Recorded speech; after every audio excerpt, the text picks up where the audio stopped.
21 Israelites to be overrun in the end times. Revelation 20 describes the end times where the Israelites are being overrun by all other peoples in the world. First, it explains that Satan, or the adversary, is being bound in a pit and Christ reigns for 1,000 years. This is the 1,000 years of Christianity in Europe, where the race of Cain was excluded from society. However, by the time of the French Revolution, Napoleon emancipated the race of Cain, making them equal citizens to Christians, and Revelation explains the result. And when the 1,000 years are completed, the adversary shall be released from his prison, and shall go out to deceive the nations which are in the four corners of the earth, Gog and Magog, to gather them to battle, of which the number of them is as the sands of the sea. And then next, and they had gone up upon the breadth of the earth, and encircled the encampment of the saints, and the beloved city, and fire descended from out of heaven, and devoured them. This is the race of Cain going out to all nations to gather them against us. Magog is this great economic international system that has enslaved us, whilst Gog was a son of Japheth, whose territory was above the Caucasus Mountains. Once the Byzantine Empire excluded the race of Cain, they fled to Khazaria, which was the former territory of Gog. Here they formulated a plan to overrun and destroy Christendom, first with the Arab invasions, then the Turks, and now we have been duped into willingly being flooded. The camp of the saints are the Israelite nations. Is not every single European nation being flooded? No other peoples are undergoing this process, and therefore only we fulfill this prophecy, and must be the Israelites.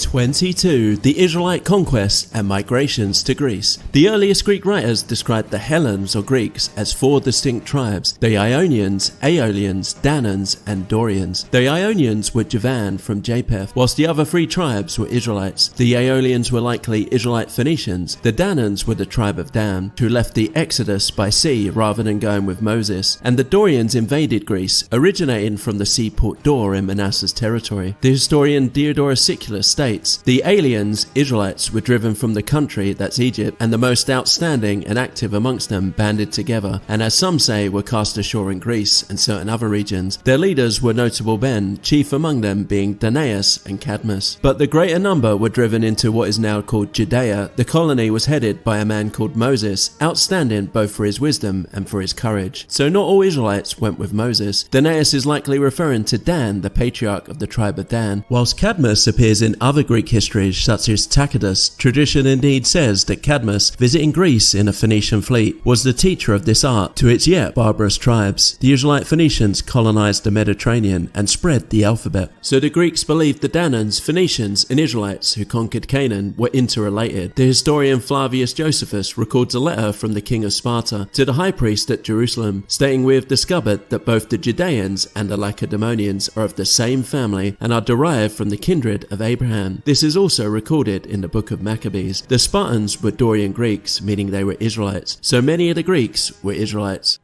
23. The Israelite Trojans and Romans. The Trojans originated from Zara, Judah. Judah's descendants would be kings and rulers of the Israelites forever. The scepter shall not depart from Judah, nor a lawgiver from between his feet. But Judah had twin sons, Perez and Zerah, and from the bloodline of Perez came King David and King Solomon, and other kings in the land of Canaan. But that took centuries. Zerah's sons are listed. The sons of Zerah, Zimri, Ethan, Heman, Calcol, and Dada, 5 in all. But once these sons are named, they disappear from the Bible. And around the time of the Exodus, in Egypt, Zerah is mentioned, and he is with his twin brother Perez, but only the sons of Perez are present. Meanwhile, in Greek history of the same period, a king Dardanus, which is the Greek version of Dada, arose in the Troad, where he founded a colony named Dardania. His people were the Dardanians, and from his descendants came Troy and the Trojans. After the sacking of Troy by the Danan Greeks, a remnant of Trojans fled Greece. They were led by Aeneas, a prince of Troy and cousin of the famous Hector of Troy. Aeneas and his men sailed around the Mediterranean and finally settled in Latium, Italy. Aeneas married the daughter of the king of Latium, and centuries later a descendant of Aeneas named Romulus founded the city of Rome. This is all confirmed by Strabo. The wandering of Aeneas are a traditional fact. Many of the kings in Greece descended from the Trojans. Then Rome came to conquer the known world, and then the kings of the Germanic tribes came to rule, who descended from David. So Judah has always ruled over the Israelites, one way or another. Only Europeans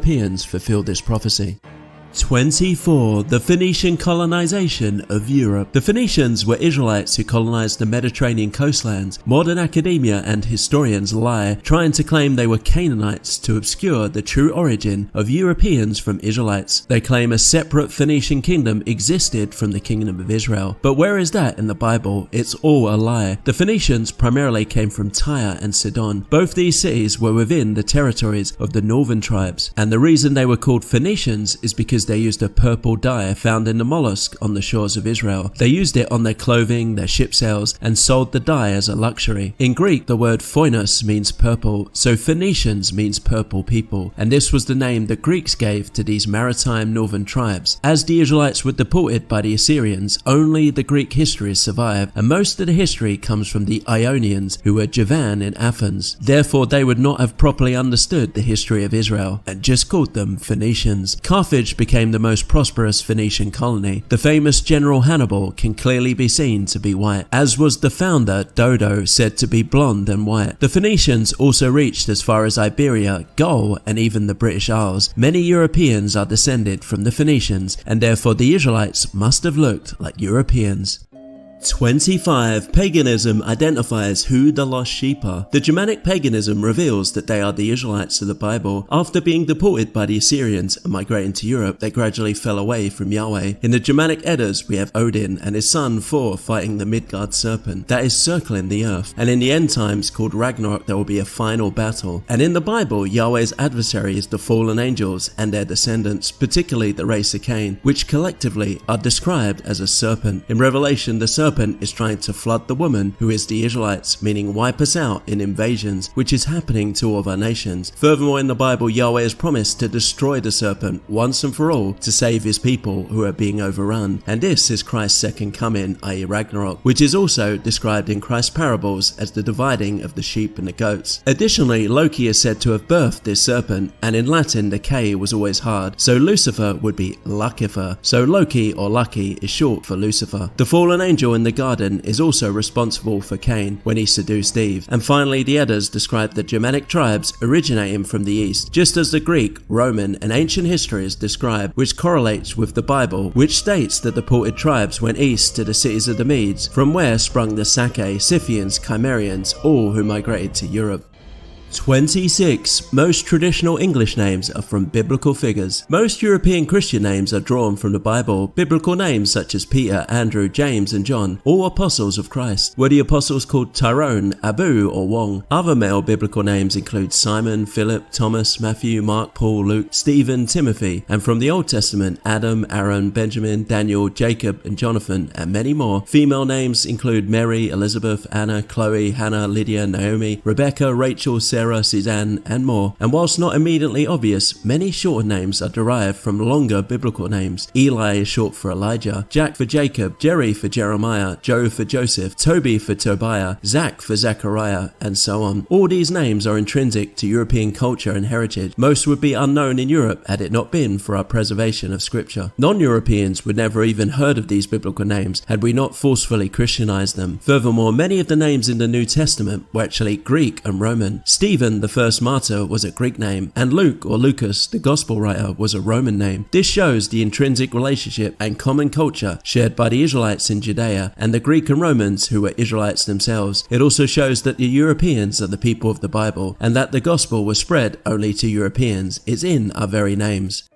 27. Peter called the Europeans an elect race and a royal priesthood. Peter wrote his first epistle to Pontus, Galatia, Cappadocia, Asia, and Bithynia. These Asia Minor locations were populated by white Romans, Greeks, and Galatians, who were the Germanic tribes. Peter referred to them collectively as a chosen generation, which should be race, a royal priesthood, a holy or separate nation, a peculiar people. Peter is quoting Yahweh's words to the Israelites through Moses. Now therefore, if you will obey my voice indeed, and keep my covenant, then you shall be a peculiar treasure unto me above all people, for all the earth is mine, and you shall be unto me a kingdom of priests and a holy nation. These are the words which thou shalt speak unto the children of Israel. So the fact that Peter used these same words shows that he believed the Greeks, Romans, and Galatians were Israelites. Peter goes on that you should show forth the praises of him who have called you out of darkness into his marvelous light, which in time past were not a people, but are now the people of God, which had not obtained mercy, but now have obtained obtain mercy. Here Peter is referring to Hosea. The Israelites had been divorced, cast off, and no longer had a shepherd, and so were in darkness. Yahweh had withdrawn his mercy during the Assyrian deportations, but now in Christ the Israelites were being shown mercy again, and Peter identifies the Europeans as these people.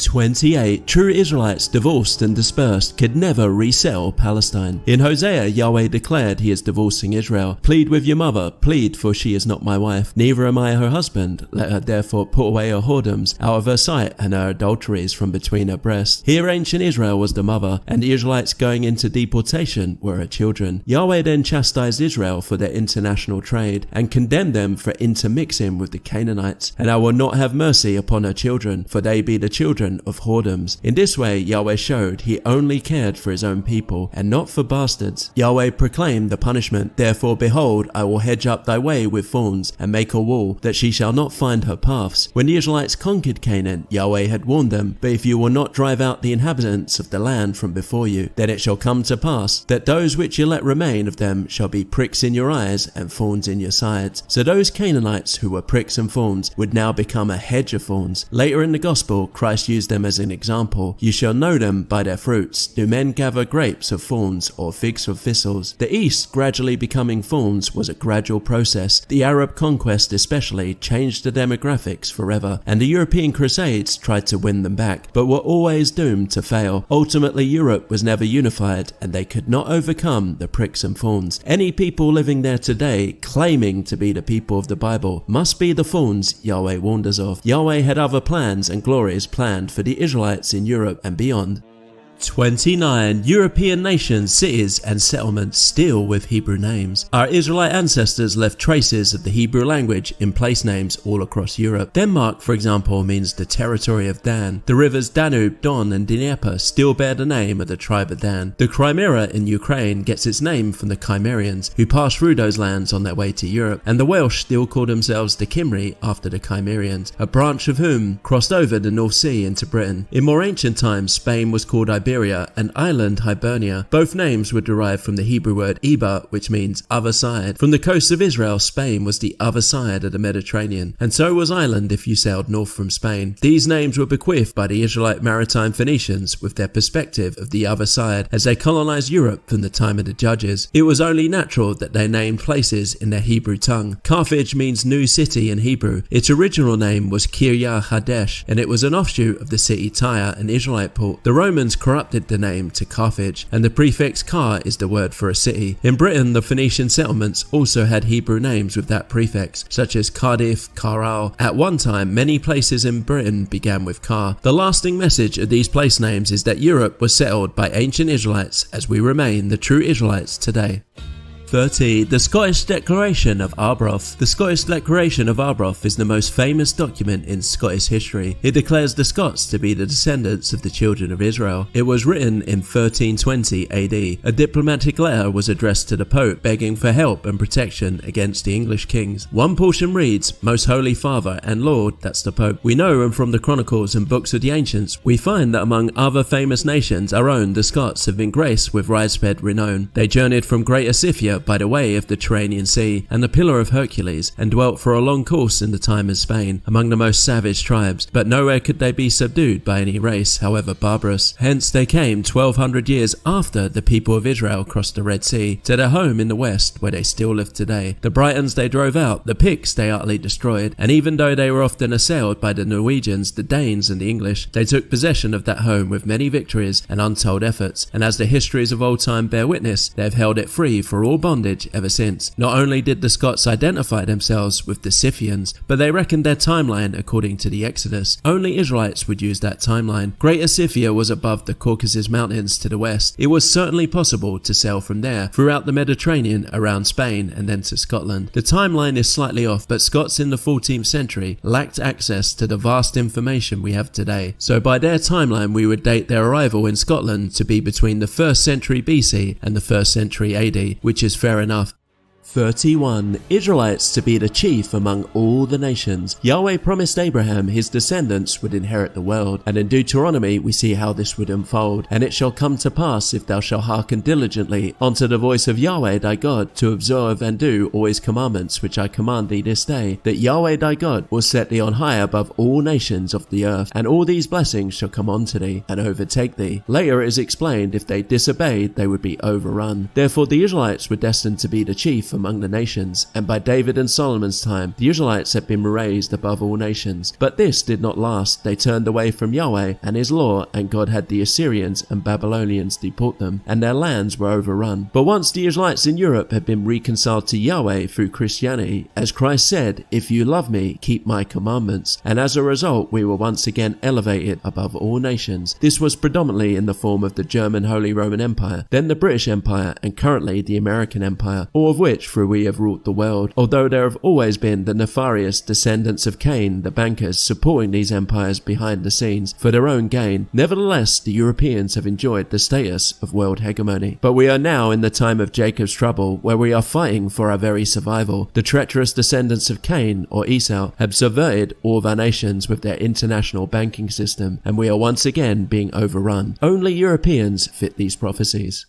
32. The Assyrian tablets and other inscriptions. With the expansion of the British Empire in the 19th century, British and European archaeologists could explore the Near East. They found thousands of Mesopotamian inscriptions, and these show that the Assyrians called the Israelites the Bit Comri, which means the house of Kimri. Bit means house, and Kimri is referring to King Omri, who ruled over the northern kingdom of Israel at the time. One inscription reads, "I besieged and conquered Samaria, led away as booty 27,290 inhabitants." This shows the Assyrians deported the northern tribes. Then another inscription reads, "As to Hezekiah the Judahite, he did not submit to my yoke. I laid siege to 46 of his strong cities. And later, I drove out 200,150 people, young and old, male and female." This shows that all of Judah was deported except for Jerusalem. So the lost tribes are really all 12 tribes, not just 10 as some believe. And when this information is cross-referenced with ancient classics, it is clear that the Chimerian Israelites were connected to the Scythians, Sake, Celts, Gauls, and the Germanic tribes. But this took decades to piece together, and even now most of our people are not aware of it. This is largely due to the race of Cain lurking in the background, trying to suppress and discredit these discoveries. The first significant group to use this information was in Britain, who believed that only the British Empire were the Israelites. This is ridiculous, as the British come from the Germanic tribes and other tribes. After World War I, with the decline of the British Empire, other groups in America took this information and advanced it, realizing that all Europeans are the Israelites, and importantly that those claiming to be the people of the Bible are lying.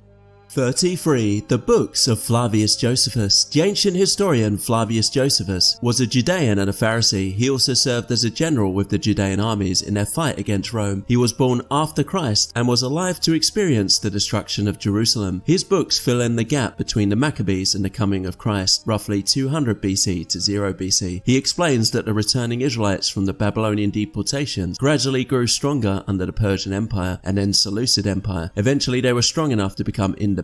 Initially they drove out all the surrounding foreign nations, particularly the Edomites, but by around 150 BC the policy changed under their high priest Hyrcanus. As we read, Hyrcanus took also Dorsa and Marissa, cities of Idumea or Edom, and subdued all the Idumeans or Edomites, and permitted them to stay in that country if they would circumcise their genitals and make use of the laws of the Judeans. And they were so desirous of living in the country of their forefathers that they submitted to the use of circumcision and the rest of the Judean ways of living. At which time therefore this befell them, that they were hereafter no other than Judeans. Esau had taken Canaanite wives, and the Canaanites had mixed with the race of Cain and Nephilim, so therefore mixing with Edomites was totally against the law, and from then on there were both real Israelites and Edomites both living together, labelled as Judeans. By the time of Christ the Edomites had usurped power in Judea under King Herod, and most Sadducees and many Pharisees were Edomites. This is why they rejected Christ and the cause of all the commotion during his ministry. Therefore we understand ultimately why they had him crucified, because they were the race of Cain, and who they are and who we are.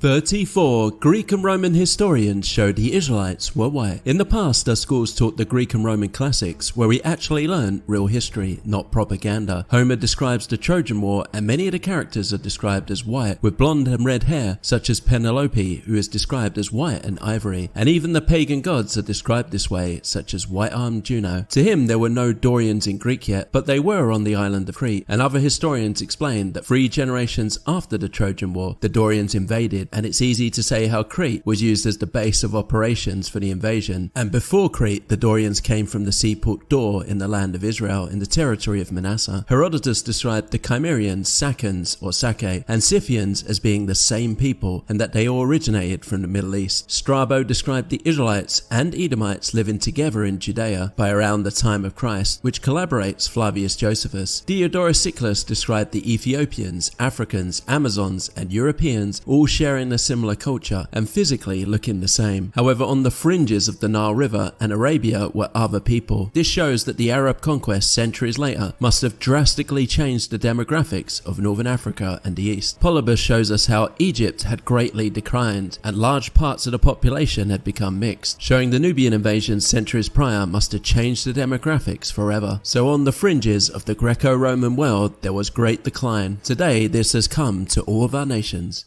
35. Jeremiah's reunion of Israel and Judah under a new covenant. In the Old Testament, there are many promises and prophecies over and over again where Yahweh spoke of his intention to regather the dispersed Israelites. In Jeremiah, behold, the days come, saith Yahweh, thou wilt make a new covenant with the house of Israel and with the house of Judah, not according to the covenant that I made with their fathers in the day that I took them by the hand to bring them out of the land of Egypt, which my covenant they break. Although I was a husband unto them, saith Yahweh, but this shall be the covenant that I will make with the house of Israel. After those days, saith Yahweh, I will put my law in their inwards parts, and I will write it in their hearts, and will be their God, and they shall be my people. This new covenant is Christianity, and as we can see, it is exclusively only for Israel and Judah, to reunite them to Yahweh, who is Christ. Paul of Tarsus cited this passage from Jeremiah in his epistle to the Hebrews. So we see Paul understood his entire ministry was the new covenant to reunite Israel and Judah. And in Romans chapter 9, he wrote, those who are Israelites, who is the position of sons, and the honor, and the covenants, and the legalization, and the service, and the promises. It was all for the Europeans who are the Israelites, whom he called his kinsmen according to the flesh. So physical Israelites, not spiritual. And Paul explained in Acts his purpose, and now for the hope of the promise having been made by God to our fathers, I stand being judged, for which our 12 tribes serving in earnest night and day hope to attain, concerning which hope I am charged by the Judeans king. So his whole purpose, again, was for the 12 tribes. The new covenant proves the Europeans are the Israelites.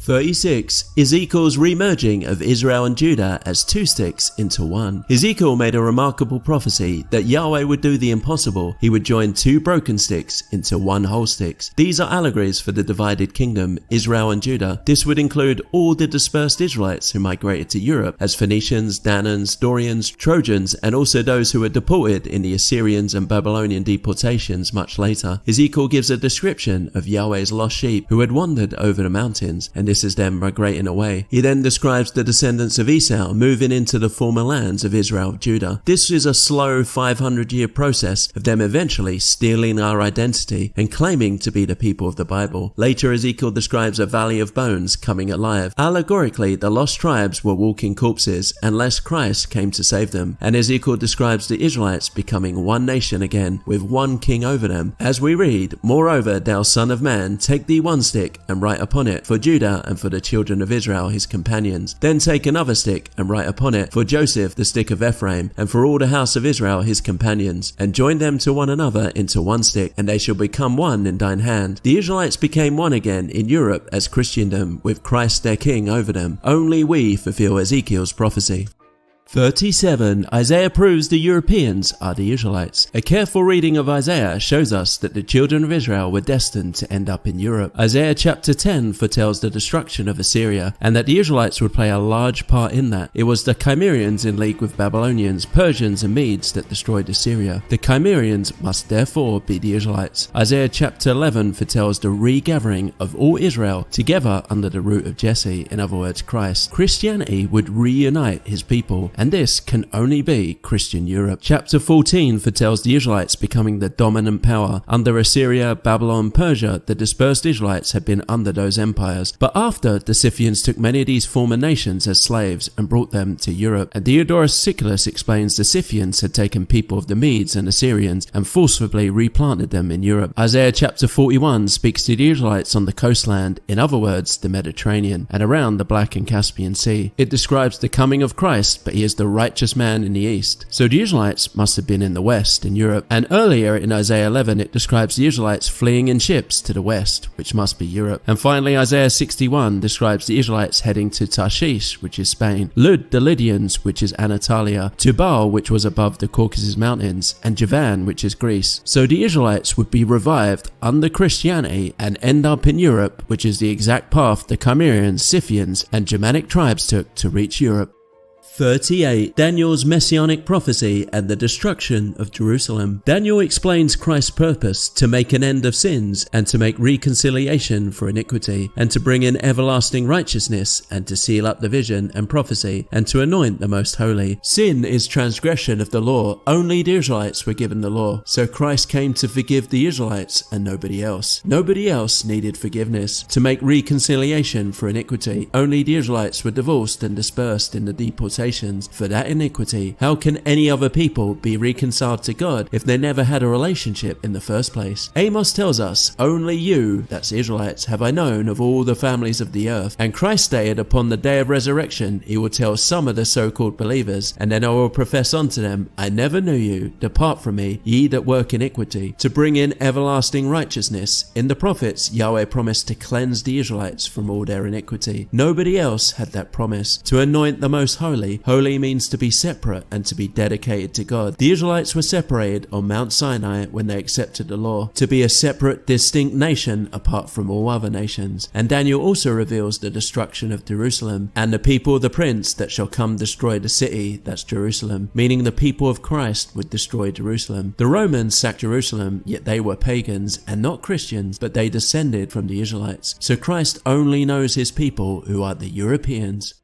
39. Minor prophets show Yahweh only deals with Israel. Most Christians, unfortunately, only focus on the New Testament and are deceived into thinking we are Gentiles, which is a mistranslation. But much of what is happening to our nations today, the immorality, the degeneracy, and us being overrun, was happening back in the time of the prophets. In Jonah, he tried to sail to Tarshish, which is Spain. This shows how easily the Israelites could sail to Europe. The great Phoenician colonization of Europe should be no surprise. In Hosea, we learn Yahweh sees Israel as his wife, that the deportations were a divorce, but he would one day remarry the same people, and this is the Supper of the Lamb in Revelation, where Christ saves his people from being overrun. Amos confirms the deported Israelites went north as they went beyond Damascus, which was above the kingdom of Israel. Micah shows that the Israelites were going into captivity and would be brought low, but eventually would rise again and enslave their captors. This is the Assyrians, Babylonians, Medes, Persians, and take many of them with them, which they did in the Scythian migrations to Europe. Joel described the ancient kingdom being overrun by locusts, cankerworms, palmerworms, and caterpillars. He is talking allegorically about people. The same thing is happening to our nations today. Zechariah states the Philistines would be replaced by bastards, or some translations have it, people of mixed origin. Other prophets explain this would gradually happen to the entire Middle East. Malachi tells us that in the end times there would be a great awakening. The children of Israel would finally remember their real identity, meaning the Europeans will realize who we are.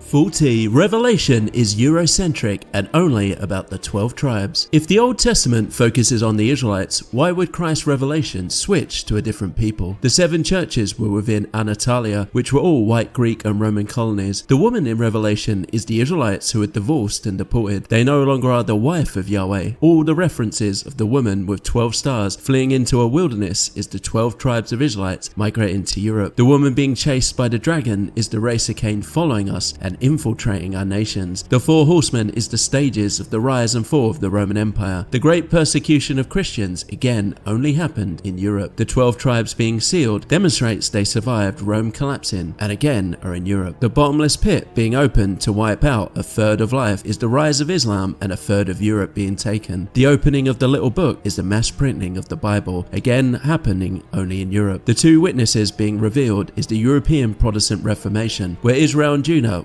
witness for Christ and stood up against the tyranny of the Catholic Church. The seventh beast, which recovers its head wound and comes from the fourth beast, is the Roman Catholic Church, coming from the forgone Roman Empire. The 1,000-year reign is the 1,000 years of Christianity we got in Europe. The eighth beast and Satan being released is the race of Cain being emancipated after the French Revolution and going out to all nations to overrun us. All this and more shows we are the Israelites.